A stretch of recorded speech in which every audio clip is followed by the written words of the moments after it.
Bismillahirrahmanirrahim. Assalamualaikum warahmatullahi taala wabarakatuh. Alhamdulillahirabbil alamin wassalatu wassalamu ala asyrafil anbiya'i wal mursalin wa ala alihi washabihi ajma'in. Rabbi shrah li sadri wa yassir li amri wahlul 'uqdatam min lisani yafqahu qawli. Nama saya Muhammad Najmi bin Muhammad Razi, berumur 24 tahun dan merupakan seorang pelajar Ijazah Usuluddin di Kolej Islam Antarabangsa Sultan Ismail Petra ataupun nama singkatannya KIAS. Pada video ini saya akan berkongsikan sedikit kisah tentang seorang wanita yang sangat solehah, yang juga merupakan seorang isteri dan juga merupakan seorang ibu. Wanita ini adalah wanita yang begitu sangat berbakti kepada suaminya. Ia sangat tekun menjaga hati suaminya, yang mana kita katakan sukar untuk melihat wanita seperti ini pada zaman kini. Siapakah wanita ini? Bagaimanakah kisahnya? Ia adalah hikayat Darat Matasiyah. Masya Allah, seorang wanita yang salihah. Baik, pada video ini saya hanya akan bacakan teks pada halaman pertama seperti yang anda lihat pada skrin di video ini, dan saya akan menterjemahkan ke dalam bahasa yang mudah difahami, insya-Allah. Hikayat Darat Matasiyah. Wabihi nasta'inu billahi ta'ala. Dengannya Allah kita mohon pertolongan. Inilah hikayat ada seorang perempuan yang bernama Darat Matasiyah, yang sangat berbakti kepada suaminya yang bernama Tuan Syekh bil Ma'ruf. Jadi nama yang saya sebut tadi, seorang wanita yang salihah, merupakan seorang isteri dan juga seorang ibu, iaitu Darat Matasiyah, dan suaminya bernama Tuan Syekh bil Ma'ruf, yang terlalu sangat beribadat kepada Allah Subhanahu wa taala, lagi pun sangat suci hatinya pada segala hamba Allah Subhanahu wa taala. Ini adalah sifat suaminya yang bernama Tuan Syekh bil Ma'ruf. Tuan Syekh bil Ma'ruf ni sifatnya suka beribadat kepada Allah Taala, sangat menjaga hubungannya dengan Allah Taala, dan hatinya sangat bersih. Baik, syahadan di sini bermaksud permulaan pada cerita ini. Maka pada pagi-pagi hari itu, maka ia pun masuklah ke dalam khalwatnya. Maksudnya pada setiap pagi suaminya itu Tuan Syekh bil Ma'ruf akan pergi ke bilik khalwatnya. Dan apabila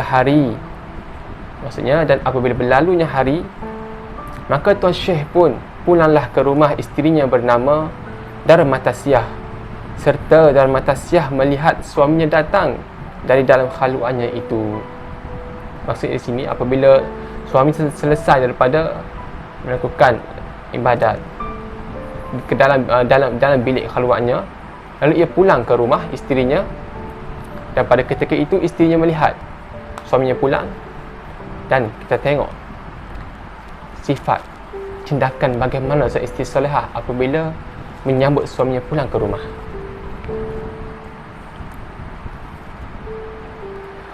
Maka ia pun segera mengambil air dan membasuh kaki suaminya itu.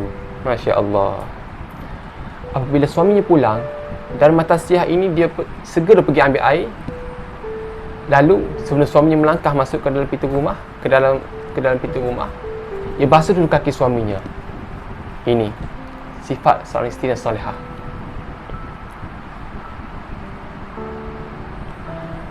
Maka katanya, "Ya Tuan Syekh, ampunilah dosanya hamba."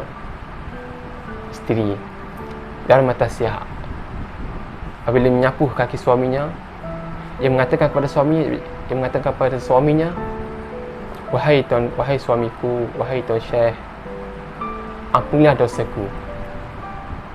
Masuklah sudah.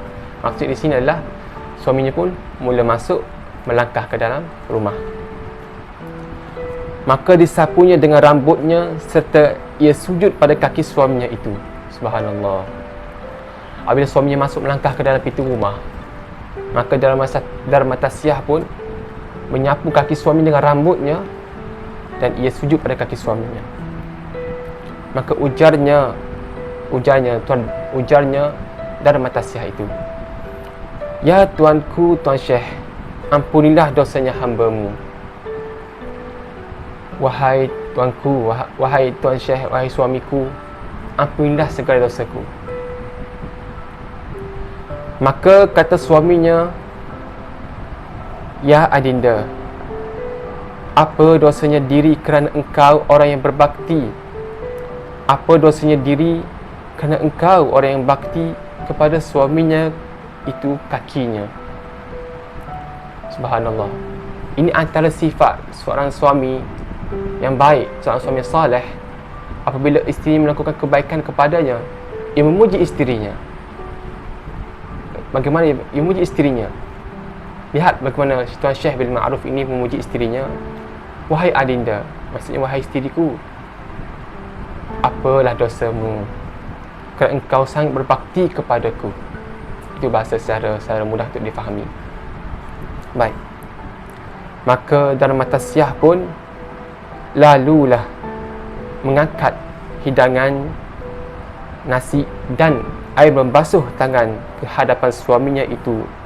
Maka Tuan Syekh itu pun makanlah. Selesai daripada isterinya melakukan basuh kaki suaminya, selesai daripada itu, ia menyediakan hidangan kepada suaminya dan juga air membasuh tangan untuk suaminya makan. Wallahu a'lam bishawab. Itu daripada saya, dan saya berpesan untuk diri saya sendiri pada akhir video ini, sebelum tibanya hari raya, moga-moga Allah Ta'ala mengangkat bala ini dan membersihkan hati kita dan membersihkan segala dosa-dosa kita. Jadikanlah bulan Ramadan ini penuh keberkatan dan mengubah hidup kita di masa yang akan datang. InsyaAllah. Assalamualaikum warahmatullahi taala wabarakatuh.